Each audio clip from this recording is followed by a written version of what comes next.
बिस्मिल्लाहिर्रहमानिर्रहीम अस्सलामु अलैकुम। मौसम गर्मा में ऐसे कॉस्मेटिक्स इस्तेमाल करें जो गर्म मौसम में जिल्द के लिए नुकसानदेह ना हो। खरीदने से पहले किसी माहिर ब्यूटिशियन से मशवरा जरूर कर लें। गर्मियों में मेकअप ऐसा होना चाहिए जो ना सिर्फ चेहरे पर जमा रहे बल्कि मनफी असरात का सामना भी ना हो। गर्मियों में आम रूटीन के लिए हल्का फुल्का मेकअप ही मुनासिब रहता है। सन ब्लॉक के साथ कोई हल्का आई शेड, ब्लशन और लिपस्टिक लगाएं।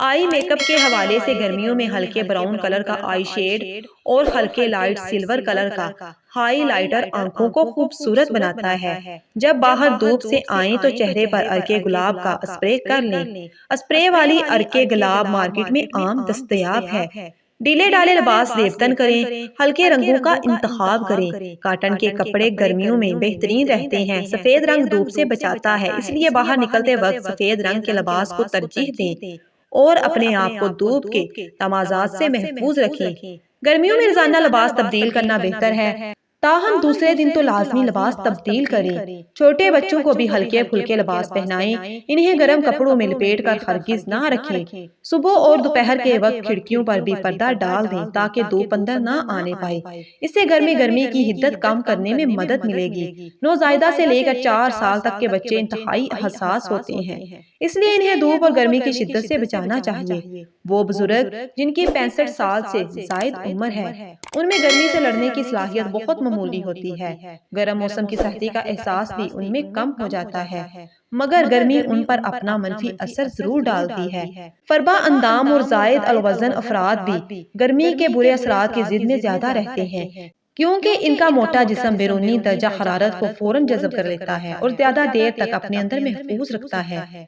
वो अफराद जो मेहनत तलब काम करते हैं या वर्जिश करते हैं, उनमें डिहाइड्रेशन का खतरा दूसरों के मुकाबले में ज्यादा होता है। ऐसे अफराद गर्म मौसम की बीमारियों का भी शिकार हो सकते हैं। बीमार अफराद खास तौर पर इमराज़े कल्ब या हाई ब्लड प्रेशर के मरीज या फिर डिप्रेशन वगैरह गर्मियों से फरार मुमकिन नहीं, इसलिए मुकाबला करना ही अक्लमंदी है। और एक ऐसे मुल्क में जहाँ मौसम गर्मा होता भी बड़ा तवील है। उम्मीद है ऊपर बताई गई बातों के बाद इस बार की गर्मियां आपको इतना नहीं सता पाएंगी। रमजान में पेट की गैस और जलन के मसाइल की वजूहात। रमजान में तली हुई अशिया खाने से हमारे मैदे में खराबियां होने लगती हैं, जिसमें पेट में गैस और जलन का शामिल है। ज्यादातर लोग ये समझते हैं कि बदहजमी, मैदे की गैस और सीने की जलन का बेहतरीन इलाज सोडे वाले मशरूबात हैं, लेकिन ये एक खाम ख्याल है। इन कोल्ड ड्रिंक्स में मौजूद सोडा पेट में पहले से मौजूद तेजाबियत में मिलकर मजीद और तेजाबियत को बढ़ाने की वजह बनता है, जो आपकी सेहत के लिए खतरनाक है।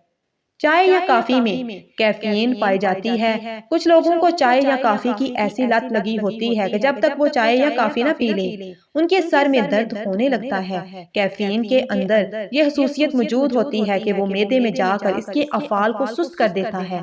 अफ्तार के फौरी बाद इन मशरूबात को पीने से हाजमे का प्रोसेस सुस्त हो जाता है और इसी वजह से मैदे की जलन की शिकायत रोजे के बाद होने लगती है।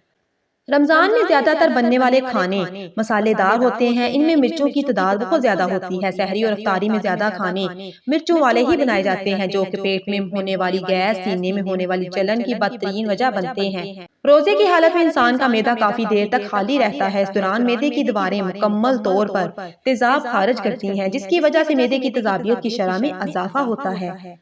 रमजान में पेट की गैस और जलन के मसाइल का हल।